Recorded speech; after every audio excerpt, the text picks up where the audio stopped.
दोस्तों very good morning to all of you. आज के इस शानदार वीडियो में आप सभी का स्वागत करता हूं। दोस्तों आज के वीडियो में हमारा जो पहला प्रश्न बना है, मोस्ट इम्पॉर्टेंट क्वेश्चन है। क्वेश्चन क्या है कि हाल ही में किस राज्य में पहला वन चिकित्सा केंद्र खोला गया है। तो ये जो उस राज्य का पहला वन चिकित्सा केंद्र है, ये ओपन किया गया है उत्तराखंड में। तो ऑप्शन नंबर डी इसका राइट आंसर हो जाएगा कि भारत के राज्य उत्तराखंड में पहला वन चिकित्सा केंद्र खोला गया है। अब आप सभी लोगों ने चिकित्सा केंद्र के बारे में तो अच्छे से सुना होगा, लेकिन ये जो वन चिकित्सा केंद्र है इसका मतलब क्या होता है ये समझने की कोशिश करेंगे। तो दोस्तों यहाँ पर आप देख सकते हैं वन चिकित्सा केंद्र का एक फोटो। अब यहाँ पर आप देख रहे होंगे कि कहने को ये चिकित्सा केंद्र है, लेकिन चारों तरफ आपको हरियाली और पेड़ ही दिख रहे होंगे। तो बिल्कुल सही है। देखिए वन चिकित्सा केंद्र जो होते हैं इनका कॉन्सेप्ट क्या होता है कि जब भी कोई व्यक्ति डिप्रेशन का शिकार होता है या किसी प्रकार की तनाव, तो दोस्तों ऐसे डिप्रेशन के शिकार जो लोग हैं वहाँ पर जाकर जब वो जंगलों में रहेंगे, नेचुरल जो पेड़ पौधे हैं उनके साथ में रहेंगे, तो उनके मानसिक संतुलन को बनाए रहा जा सकता है और उनका इलाज संभव है। तो ये जो पहला वन चिकित्सा केंद्र है, वन चिकित्सा केंद्र जो है इसको उत्तराखंड में ही कालिका रिसर्च सेंटर के पीछे बनाया गया है और इसको जापानी तकनीकी से डेवलप किया गया है। ये एक तरीके का हीलिंग सेंटर है जो कि वहाँ पर स्थापित किया गया है।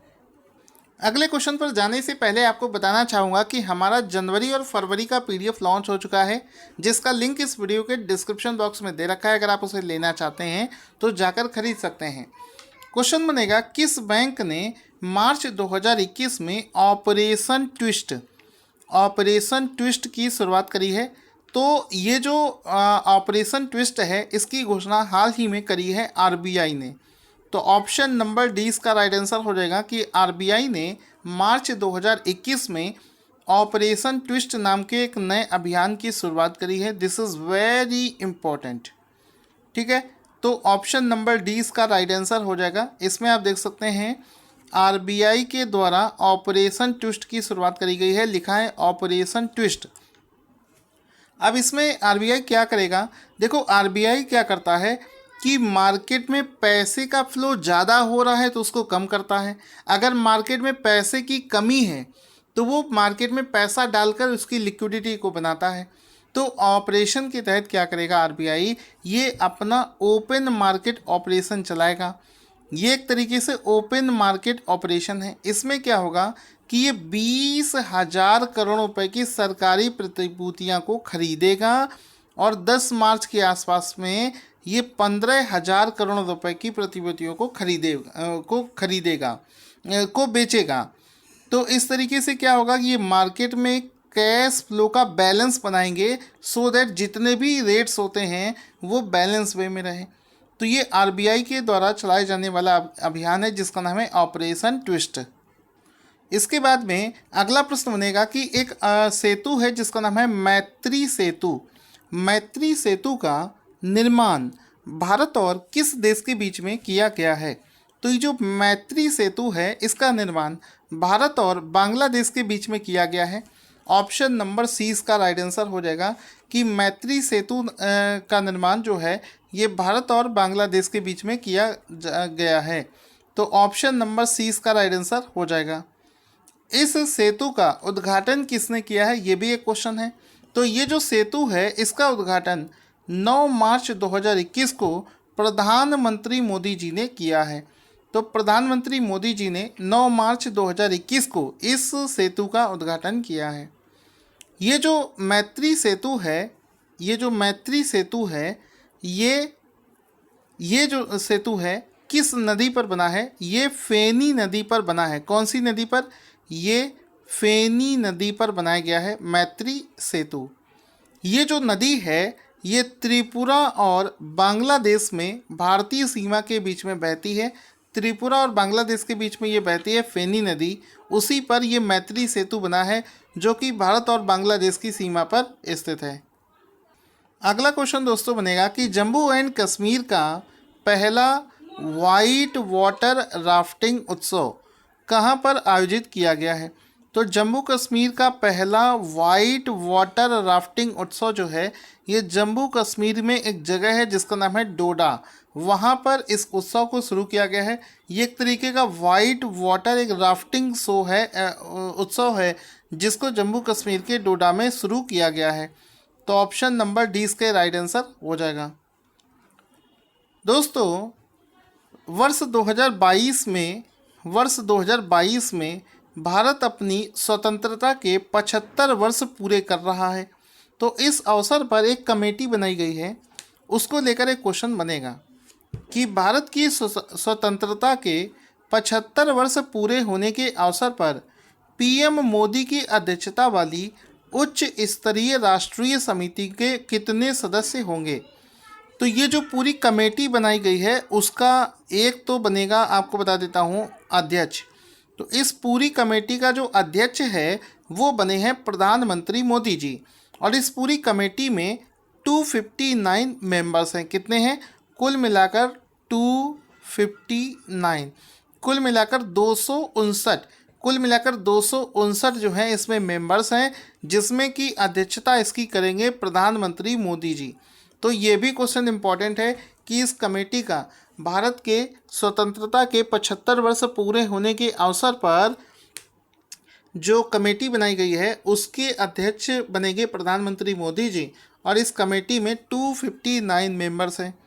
अब इसमें आपको एक फ़ोटो देख सकते हैं, देखो लिखा है government constitutes national committee headed by prime minister Narendra Modi commemorate 75 years of India's independence. ठीक है, तो ये इसका राइट आंसर हो जाएगा। अब इस कमेटी में कौन कौन से मेंबर हो सकते हैं तो आपको बता देना चाहता हूँ कि इस कमेटी में पूर्व प्रेसिडेंट प्रतिभा पाटिल हैं, सुप्रीम कोर्ट के मुख्य न्यायाधीश एस.ए. बोबड़े, एन.एस.ए. अजीत डोभाल, 28 मुख्यमंत्री, गायिका लता मंगेशकर, अमर्त्य सेन, लाल कृष्ण आडवाणी, और ये सभी नेता इसमें शामिल हैं। वैसे नाम ज़्यादा नहीं पूछे जाएगा, सिर्फ इसके अध्यक्ष का नाम आपको याद रखना है। किस राज्य के मुख्यमंत्री ने, जिनका नाम है त्रिवेंद्र सिंह रावत, अपने पद से इस्तीफा दे दिया है? तो उत्तराखंड के जो मुख्यमंत्री हैं त्रिवेंद्र सिंह रावत, उन्होंने अपने पद से इस्तीफा दे दिया है। ऑप्शन नंबर ए इसका राइट आंसर हो जाएगा। त्रिवेंद्र सिंह रावत ने अपने पद से इस्तीफा देने की घोषणा कर दी है। Option number A will be the right answer. तो इसमें आप देख सकते हैं त्रिवेंद्र सिंह रावत जी ने, जिन्होंने अपना जो इस्तीफा है वो राज्यपाल को सौंप दिया है। राज्यपाल यहाँ पर आप देख सकते हैं। अब इसमें राज्यपाल का नाम है बेबी रानी मौर्य, जिनको ही उत्तराखंड के सीएम ने अपना जो इस्तीफा है वो सौंप दिया है। क्वेश्चन बनेगा, हाल ही में एक इंडेक्स में भारत की रैंक पूछी गई है। अंकटैड UNCTAD B2C e commerce index 2020 में भारत की रैंक क्या है? तो ये जो इंडेक्स हाल ही में जारी किया गया है इसमें भारत की रैंक आई है 71, 71।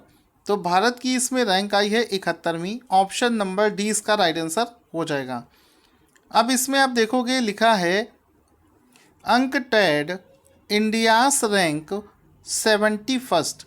ठीक है, और इस रैंकिंग में क्या मेज़र किया जाएगा वो समझते हैं। ये क्या करती है, इस इंडेक्स में भारत की ऑनलाइन शॉपिंग करने की जो आर्थिक क्षमता है वो कितनी है, ये चीज़ इसमें मेज़र करी जाती है।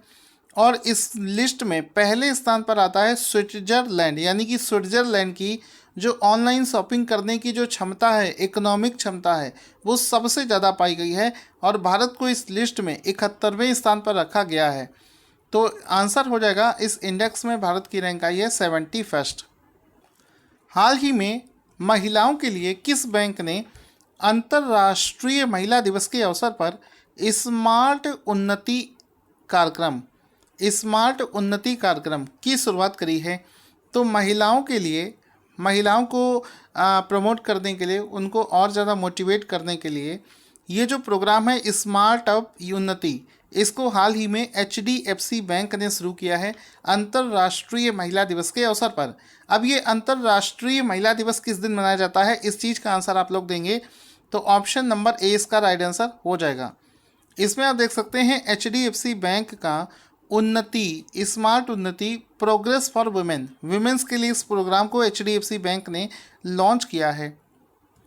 ये जो HDFC बैंक है इसका जो हेडक्वार्टर है मुंबई महाराष्ट्र में स्थित है। इसके MD और CEO का नाम है शशिधर जगदीशन और आदित्य पुरी इनसे पहले थे, उसके बाद में शशिधर जगदीशन को MD और CEO बनाया गया था। इस बैंक का जो टैगलाइन है वो है वी अंडरस्टैंड योर वर्ड, ये इसका टैगलाइन हो जाएगा। अगला प्रश्न बनेगा, प्रधानमंत्री मोदी जी ने हाल ही में किस शहर में देश का 75वां जन औषधि केंद्र खोला है या समर्पित किया है। तो जो जन औषधि केंद्र होते हैं जहां पर जेनेरिक दवाएं मिलती हैं, सस्ती दवाइयां मिलती हैं, वो उसका जो 75वां जो जन औषधि केंद्र है इसको हाल ही में शिलोंग में ओपन किया गया है। तो ऑप्शन नंबर ए इसका राइट आंसर हो जाएगा कि इसको शिलोंग में इनॉग्रेट किया गया है और इसका जो इनॉग्रेशन है वो प्रधानमंत्री मोदी जी के द्वारा किया गया है। तो PM मोदी इनॉग्रेट्स 7500 जन औषधि केंद्र इन शिलोंग, ये इस तरीके से इसका राइट आंसर हो जाएगा। ऑप्शन देकर आप इसको टिक करेंगे, option number A will be the right answer.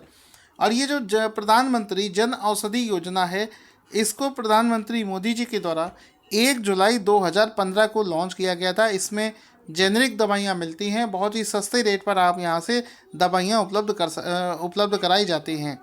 आप जहाँ भी रहते हैं उसमें आसपास की लोकेशन पर आपको ऐसे जन औषधि केंद्र जरूर मिल जाएंगे।